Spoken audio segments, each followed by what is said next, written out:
Your life, I mean, it doesn't necessarily read like a fairy tale, but almost like a soap opera, like the things you've been through. It's been pretty dramatic. Yeah, I've been at the end, both ends of many spectrums. I say that, in the book, and I feel like I've lived already several lives in this one lifetime. And then again, why share that? I think, forcing myself out of my comfort zone as a whole, is very much a part of this healing, and going from not expressing myself enough to over-expressing myself will hopefully, at the other end of it, leave me balanced, with a healthy level of self-expression and just a decent, comfortable self, sense of self and sense of where I belong. And it's taken me a while to get to that point, but the book in the series is helping do that, and sharing it because it's uncomfortable, because it's out of my comfort zone, because it's scary.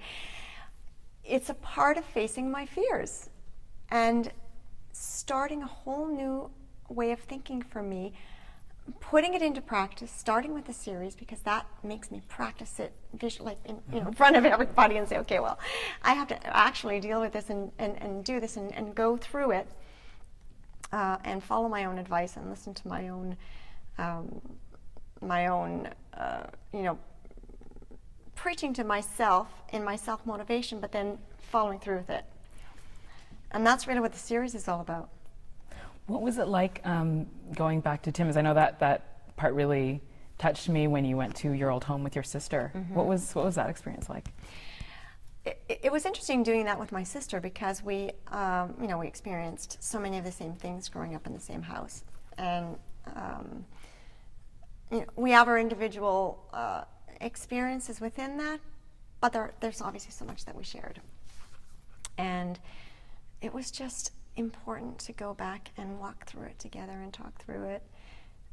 It was good to know that I wasn't alone, that she understood and I understood her, and we were able to just sit around that campfire, if you will, and share back and forth.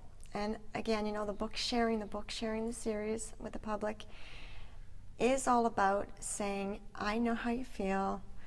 I think you know how I feel, if you've experienced any of these things or any similar things. And, celebrity or not, there is no barrier between us in that sense. Suffering does not discriminate.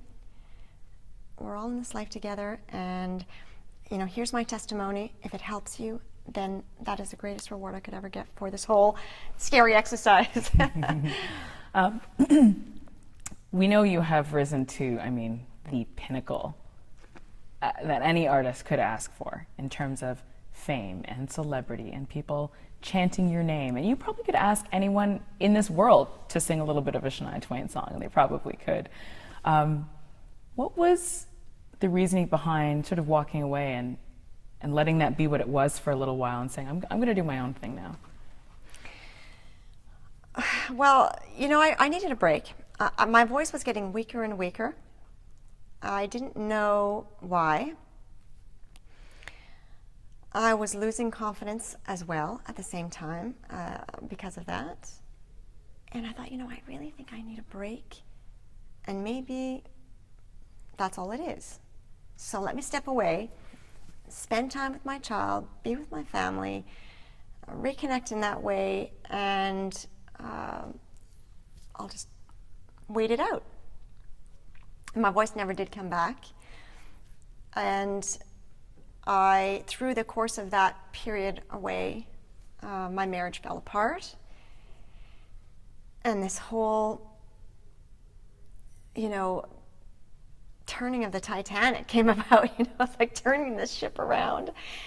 And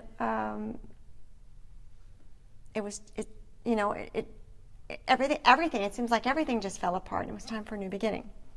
Without my, out of my control, not a choice. It was a new beginning, whether I liked it or not. And I had to make the best of it and the most of it. And now I'm making the most of it. I'm sort of past that point of making the best of it. I think, make the most of every day.